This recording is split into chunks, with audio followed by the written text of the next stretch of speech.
Last Wednesday, Israel held a day-long state ceremony at the tomb of the Patriarchs and Matriarchs in Hebron. They gathered to commemorate the 90th anniversary of the Hebron Massacre, an early act of terrorism in 1929 that left 69 Jews dead and dozens more seriously wounded. Hebron's Jewish library, hospital, synagogue, and long-standing yeshiva were all either burned or trampled. Prior to the attack, Hebron had been the premier example of Muslims and Jews living together peacefully for centuries. Though tension between the two communities had been simmering since the Balfour Declaration, none of the British authorities rightly foresaw the degree of the coming massacre. The attacks on August 24th were not entirely a spontaneous demonstration of rage.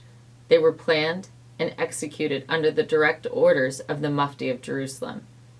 It was him, Haj Amin al-Husseini, who fueled the days of rage, threatening the local religious leaders with fines if they did not take action. The grievance behind the attack was based on rumors that Jews wanted to take over the Temple Mount in Jerusalem. The rumors started after a group of Jews had marched to the Western Wall with protest signs that read, "The wall is ours." But at the time, Muslims were not concerned about the Western Wall. The Mughrabi Arab neighborhood expanded to the point that it was almost bumping up to the wall. They piled mounds of trash alongside the wall itself as an insult to the Jewish pilgrims who wanted to pray there. The massacres were launched on the false rally call that Jewish groups were trying to take over the Al-Aqsa Mosque on the Temple Mount. That rumor was a fabrication of the Mufti, who needed to bait the Muslim community into sustaining the riots.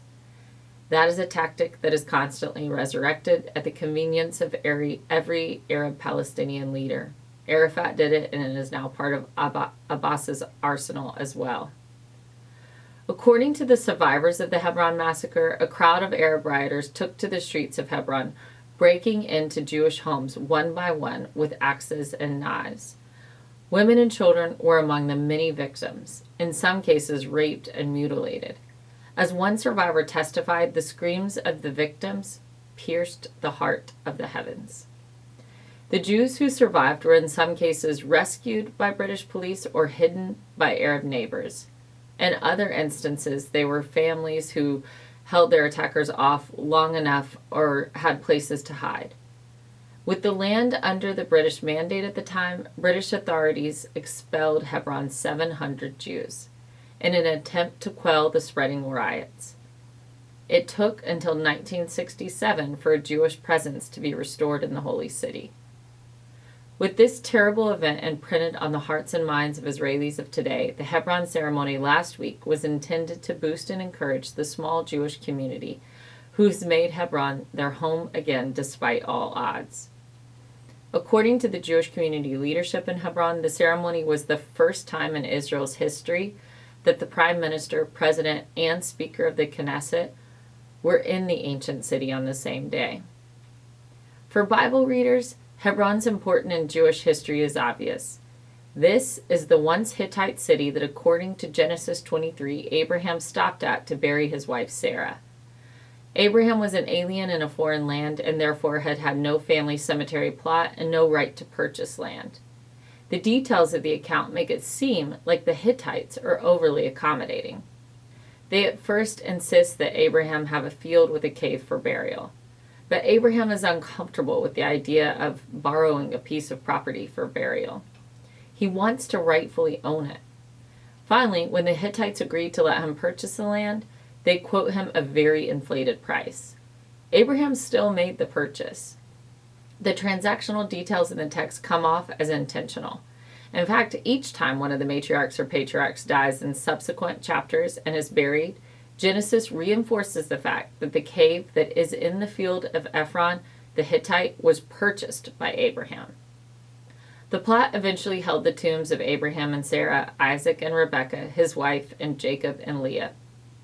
It is as if the Bible is weighing in on the side of Israel when she is once again fighting for the land promised to her thousands of years later. The Jews know that the land is covenanted, but for all those outside the covenant, God provides historical encounters in the Bible to show that the promised land is also a purchased land. Though this is a week late, I want to send my regards to the Jewish community leaders of Hebron. The Jerusalem Connection recognizes the long journey of tragedy and trial that have led to a still tenuous and difficult existence for you. We pray for your continued safety and protection and admire your fidelity to the land of Abraham.